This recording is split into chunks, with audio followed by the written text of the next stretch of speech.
Here we have the Sony FE 70-200mm f2.8 G Master Mark II OSS lens. The original 70-200 G Master lens was one of the first G Master lenses. G Master are Sony's best professional lenses with the best features, build quality and image quality. The 70-200 is another classic lens which most people want in their kits.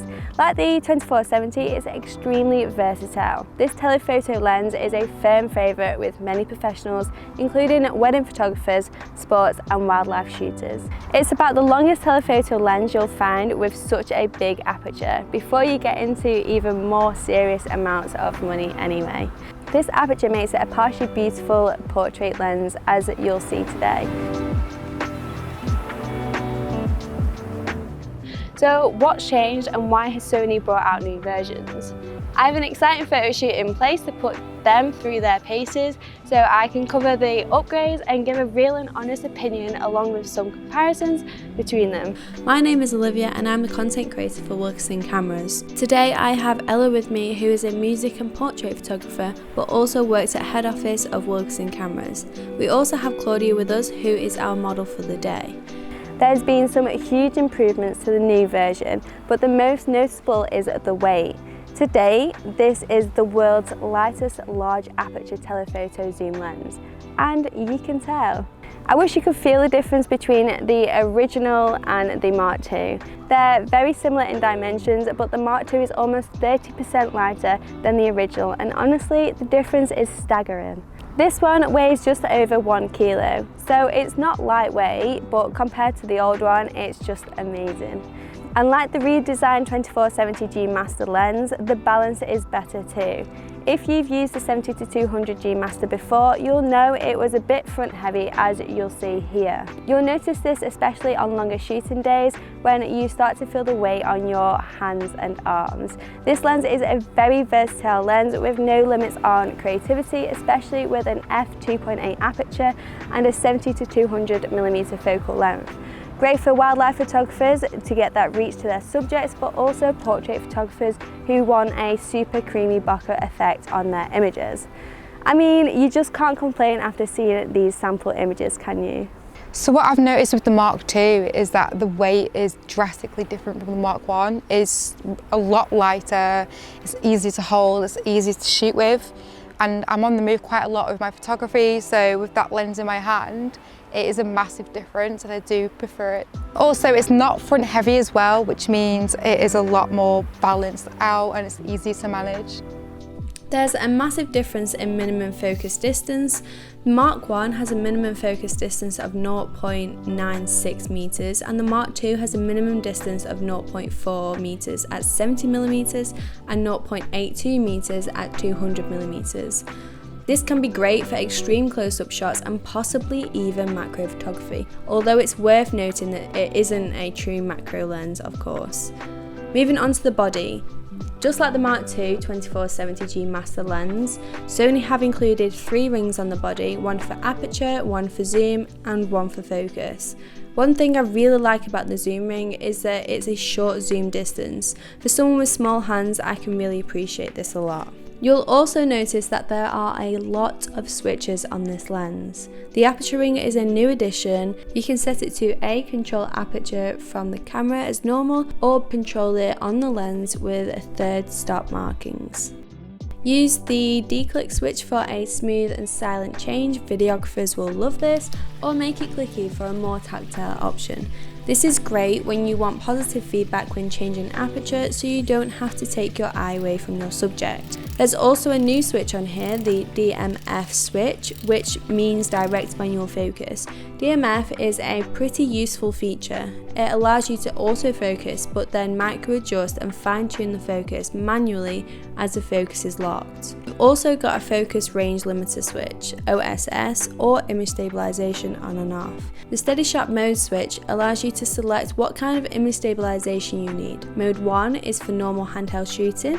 Mode 2 compensates for shaking when panning, so this will be ideal for sports or wildlife shooters in some cases. Mode 3 is for erratic subjects where you're moving with them to keep them in frame. Think sports, things coming towards you, animals moving erratically. Just like the 24-70 G Master Mark II lens, there's a customizable focus hold button on either side of the lens that can be assigned from the camera menu. And finally, there's a tripod collar ring. What I really like about the Mark II as well is that it has an aperture ring now, so I do shoot a lot fast on the go, live action. It's a lot easier to adjust. The original 70-200 is a fast and accurate lens, but Sony claimed that the new one is much faster, and it certainly is. The Mark II, coupled with the Sony A1, is very impressive with high-speed readout up to 30 frames per second, as well as full AF and AE tracking performance. With the new high-thrust XD linear motors and the new technology in this lens, it performs 4 times faster than the original model. This combination is a must for high-speed sports photographers. As you can see in these photos, the autofocus is clung to Claudia's eyes and it's super sharp, which I wouldn't expect anything less from Sony. Let's compare it to the Mark I, which is still really good but doesn't pull it off as well as the Mark II. There's some noticeable colour fringing on the Mark I and a tiny bit on the Mark II, which is clear to me that Sony have improved this massively. Again, with this new lens, Sony have massively improved focus breathing in the lens, and furthermore when paired with Alpha cameras featuring the new breathing compensation feature.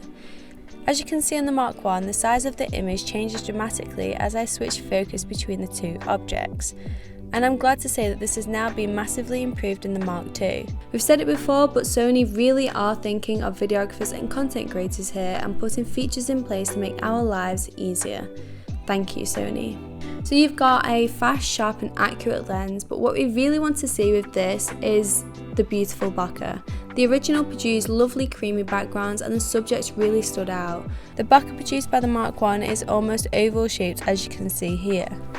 But the new elements in this lens and the 11 blade aperture produced even more gorgeous bokeh. The shape of the bokeh has also been perfected and now produces a circular shape, which is more pleasing to the eye.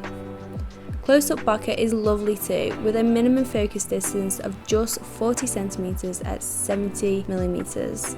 I found as well with the Mark II that the autofocus is a lot smoother, a lot faster, so when I'm taking photos of live action and a lot of movement, it tracks a lot quicker, which is a lot easier to work with. Sony really are making massive improvements with these Mark II lenses.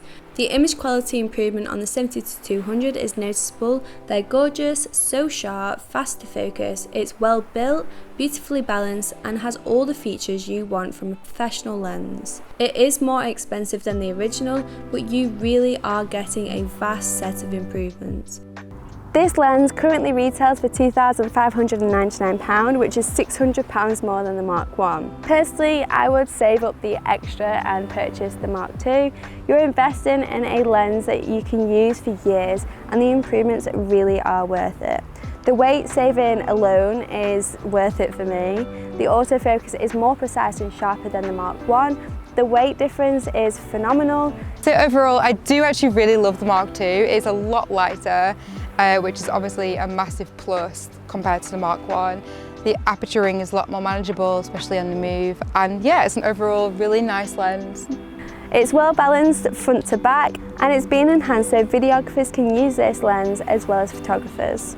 All in all, it's a great lens and one any enthusiast or professional needs in their kit. So what do you think of both of these lenses? Do you think Sony have done right with the second generations? Do you think they're worth the extra money? Well, I certainly do. If you enjoyed this video, then please do give it a thumbs up and subscribe to our channel. We have recently ventured into short videos, which is a new feature on YouTube, so please don't forget to check those out as well. We'll also drop our TikTok and Instagram links in the description box below. As always, if you have any questions, then comment away down below and we will get back to you as soon as possible. Until next time, we will see you all soon.